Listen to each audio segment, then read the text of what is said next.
Hello दोस्तों, मेरा नाम है टुनटुन चिड़िया जो लाती है आप सबके लिए कहानी बढ़िया बढ़िया।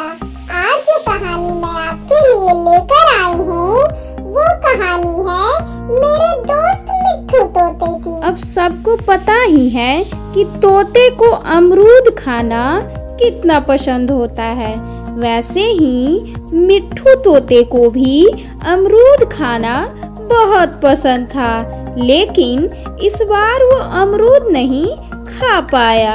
दरअसल हुआ ये कि मिट्ठू तोते ने अपने दोस्तों के साथ ये तय किया कि इस मौसम जब अमरूद लगेंगे वो सब मिलकर अमरूद तोड़कर मजे से खाएंगे।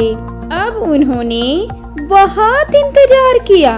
पिछले साल के मुकाबले कम पेड़ रह गए थे। क्या है ना कि इंसान पेड़ काट देते हैं, उन्हें बड़े बड़े बिल्डिंग्स बनाने होते हैं जिसकी वजह से पेड़ कम होते जा रहे हैं। तो मिट्ठू तोते ने ये तय किया कि उनके घर के पास वाले पेड़ पर जब अमरूद लगेंगे तो वो सभी दोस्त मिलकर अमरूद मजे से खाएंगे। हर रोज वो उस पेड़ पर नजर रखने लगे।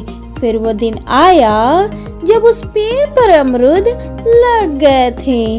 अब खाने वाले तोते इतने सारे थे, ऐसे में अमरूदों की कमी हो गई थी और जिस पेड़ पे वो अमरूद तोड़ने का सोचा था वहाँ अब कुल 6 अमरूद रह गए थे और वो कुल 6 दोस्त ही थे। जिसके बाद उन्होंने ये तय किया कि अब हम कुल 6 तोते हैं और ये 6 अमरूद तो हम एक एक अमरूद सब में बांटकर मजे से खाएंगे।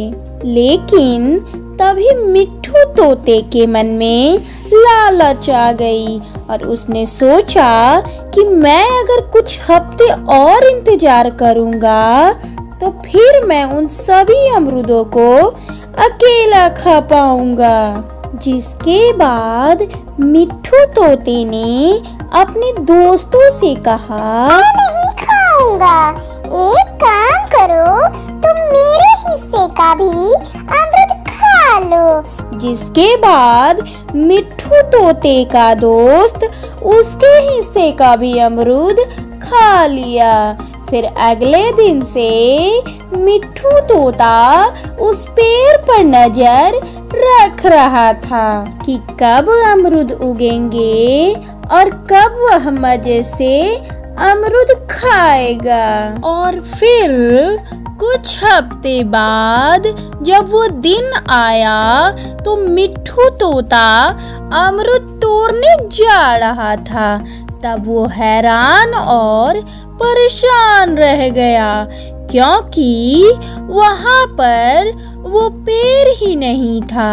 हाँ, दरअसल वो पेड़ भी कट चुका था।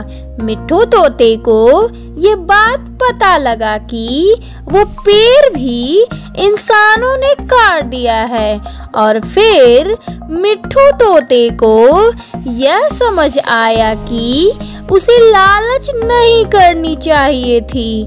उस दिन उसे एक अमरूद खाने को मिल रहा था, लेकिन ज्यादा अमरूद के चक्कर में उसे एक अमरूद भी नसीब नहीं हुआ। तो बताओ बच्चों, फिर इस कहानी से हमें क्या सीख मिली? इस कहानी से हमें यह सीख मिली कि लालच बुरी बला है, हमें कभी लालच नहीं करनी चाहिए।